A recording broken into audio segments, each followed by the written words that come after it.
അധിക വിഭവ സമാഹരണം ലക്ഷ്യമിട്ട് ഫീസ് വർദ്ധിപ്പിക്കാൻ ഉത്തരവിറക്കി ധനവകുപ്പ്. ഓരോ വകുപ്പിലെയും റവന്യൂ ഫീസുകൾ, ചാർജുകൾ എന്നിവ കാലാനുസൃതമായി വർദ്ധിപ്പിക്കാനാണ് ഇപ്പോഴത്തെ നീക്കം. സംസ്ഥാനത്തിൻ്റെ സമഗ്ര വികസനത്തിനും സാമ്പത്തിക സുസ്ഥിരതയ്ക്കും വേണ്ടിയെന്ന് ഈ നടപടിയെ വിശദീകരിക്കുന്നു ധനവകുപ്പ്. വി എ ഗിരീഷ് തിരുവനന്തപുരത്ത് നിന്ന് ചേരുന്നു. Girish, good morning. അപ്പോൾ സംഭവങ്ങളൊക്കെ കൂടാൻ പോവുകയാണോ?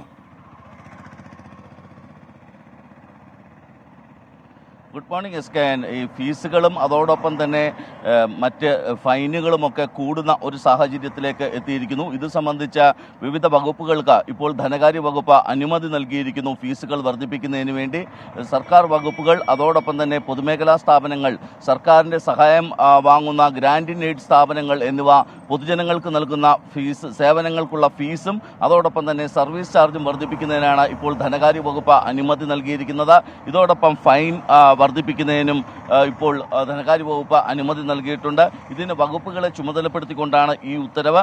ഓരോ വകുപ്പിലെയും റവന്യൂ ഫീസുകൾ അല്ലെങ്കിൽ നികുതിയേതര വരുമാനം വർദ്ധിപ്പിക്കുന്നതിന് വേണ്ടി പുതിയ വഴികൾ കണ്ടെത്തണം എന്നുള്ളതാണ് ഇപ്പോൾ ധനകാര്യ വകുപ്പ് ആവശ്യപ്പെട്ടിരിക്കുന്നത്.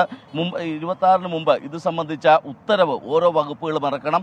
ഏതൊക്കെ ഫീസുകളാണ് വർദ്ധിപ്പിക്കുന്നത്, ഇതിൽ ഏറ്റവും പ്രധാനമായി പറഞ്ഞിരിക്കുന്നത് കാലാനുസൃതമായി ഫീസ് വർദ്ധിപ്പിക്കണം എന്നുള്ളതാണ്. സ്വാഭാവികമായും ഈ ഫീസിലും അതോടൊപ്പം തന്നെ ഫൈനിലും സർവീസ് ചാർജിലും വലിയൊരു വർധന തന്നെ ഉണ്ടാകും എന്നുള്ളതാണ് ഇപ്പോൾ ധനകാര്യ വകുപ്പ് നൽകുന്ന സൂചന.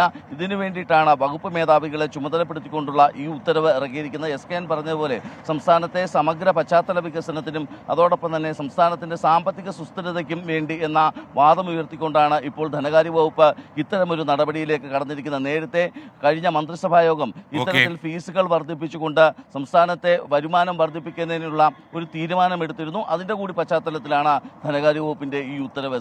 Okay, thank you V. Girish.